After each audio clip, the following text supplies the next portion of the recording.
सर्वेभ्यो नमो नमः। हम कर रहे हैं नवमः पाठः, उसका षष्ठः श्लोकः अस्माकं समक्षे अस्ति। अध्ययनं करिष्यामः। वाक्पटु धैर्यवान् मन्त्री सभायामप्यकातरः स केनापि प्रकारेण परैर्न परिभूयते। अर्थ करते हैं, वाक्पटु जो बोलने में चतुर है, निपुण है। धैर्यवान जो धैर्य से युक्त है।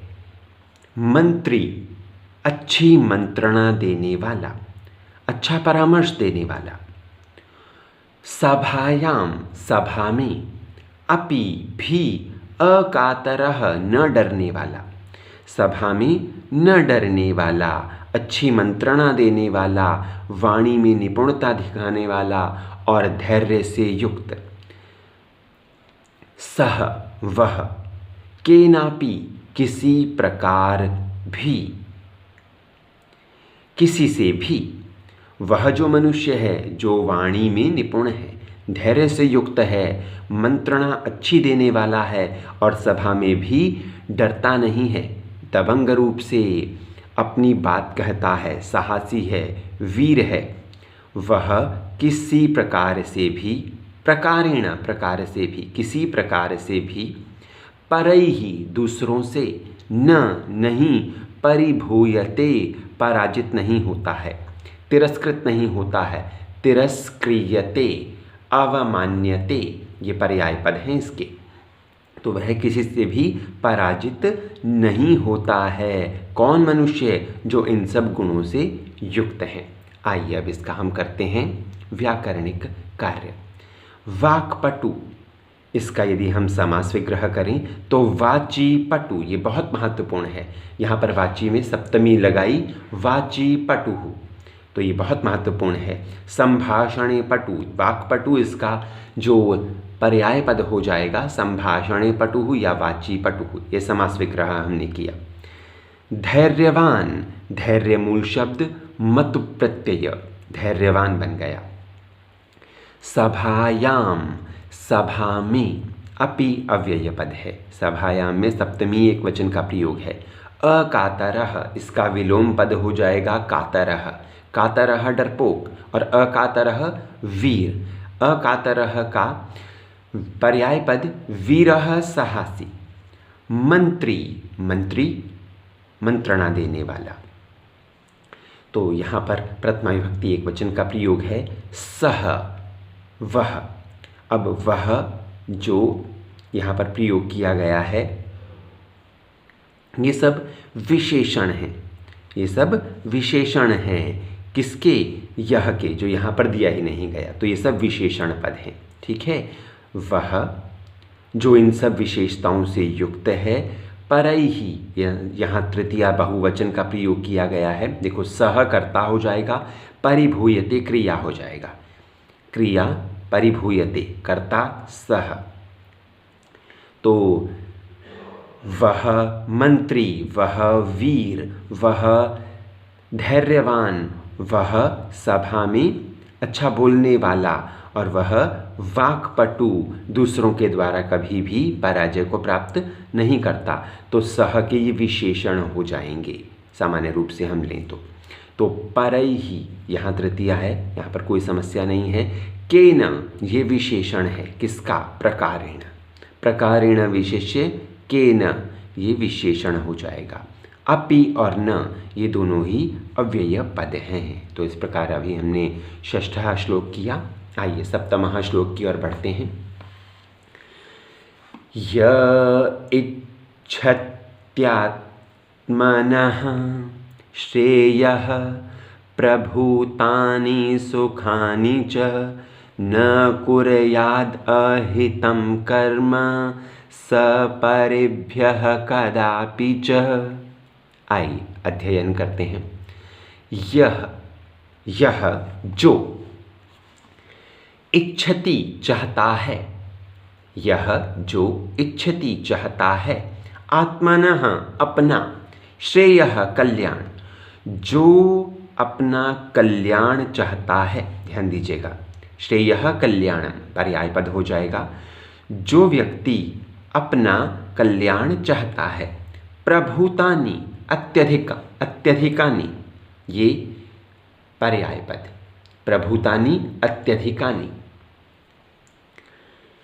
सुखानि सुखों को, तो प्रभूतानि विशेषण, सुखानि विशेष्य, अत्यधिक सुखों को, च और, जो मनुष्य अपने कल्याण को चाहता है और क्या चाहता है, अत्यधिक सुखों को भी चाहता है, इच्छति चाहता है।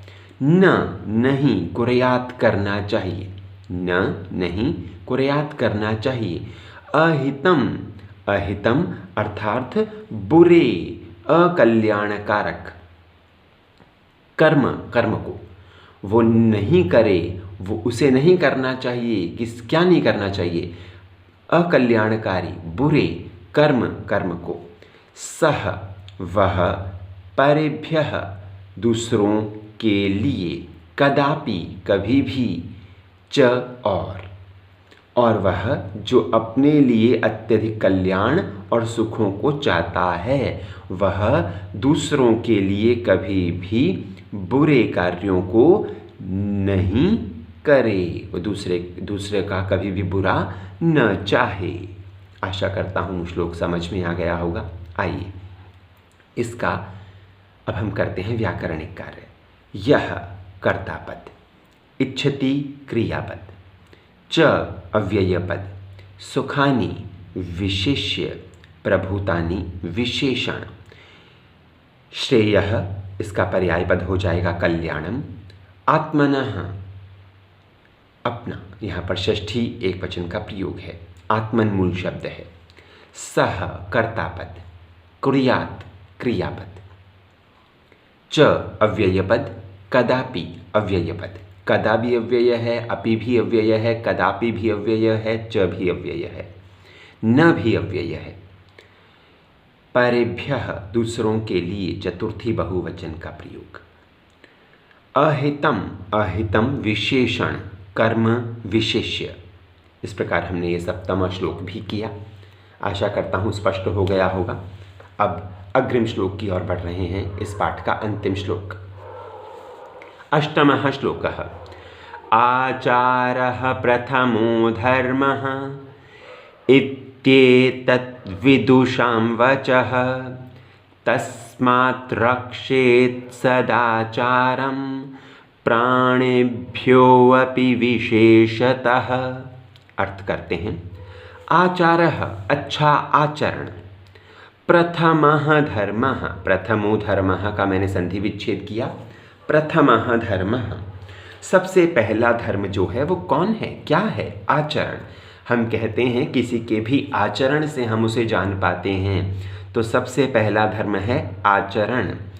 इति एतत्, इति ऐसा, एतत् यह, विदुषाम विद्वानों का, वचः वचन है, ऐसा विद्वानों का वचन है, कथन है, कहना है कि सबसे पहला जो धर्म है वो आचरण है। तस्मात् उस कारण से, तस्मात् यहाँ त हो जाएगा जशत्व के नियमानुसार।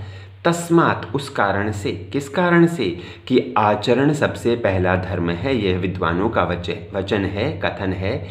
इस कारण से रक्षित, रक्षा करनी चाहिए। सदाचारम, सदाचार की, सदाचार को हमेशा बचाया जाना चाहिए। अच्छे आचरण को हमेशा अपने अंदर संजोना चाहिए। किस प्रकार से, प्राणेभ्यो अपि विशेषतः, प्राणों से भी अधिक विशेष रूप से हमें अपने अच्छे आचरण को बचाना चाहिए। तस्मात् उस कारण से, किस कारण से, अभी मैंने बताया, क्योंकि आचरण ही सबसे पहला धर्म है हमारा। अच्छा आचरण ही हमें अच्छाई के रास्ते पर प्रवृत्त करता है और हमें फेम दिलवाता है, प्रसिद्धि प्राप्त करवाता है। आइए व्याकरणिक कार्य की ओर बढ़ते हैं। धर्मः ये विशेष्य, प्रथमः विशेषण, आचारः जो आचारः है वो आचारः अर्थात आचरणम। सदाचारः, तो आचारः ये विशेष्य धर्मः विशेषण, आचरण धर्म है, ठीक है। तो आचारः विशेष्य धर्मः विशेषण और प्रथमः विशेषण धर्मः विशेष्य। इति, इति जो है वो अव्यय पद है। विदुषाम वचः, वचः ये विशेष्य, एतत् ये विशेषण। प्राणिभ्यः पंचमी, एक बहुवचन का प्रयोग, पंचमी बहुवचन। अपि अव्यय पद। विशेषतः विशेष रूप से, सामान्य है। सदाचारम, सदाचार को रक्षेत, रक्षा की जानी चाहिए, तो रक्षेत क्रियापद हो जाएगा। किससे बचाना चाहिए? सदाचारम, सदाचार को, तो सदाचारम कर्तृपदम और रक्षेत क्रियापदम। इस प्रकार से हमने इस पाठ को किया। आशा करते हैं स्पष्ट हो गया होगा। शुभकामनाओं के साथ आपसे विदा चाहते हैं। सर्वेभ्यो नमो नमः।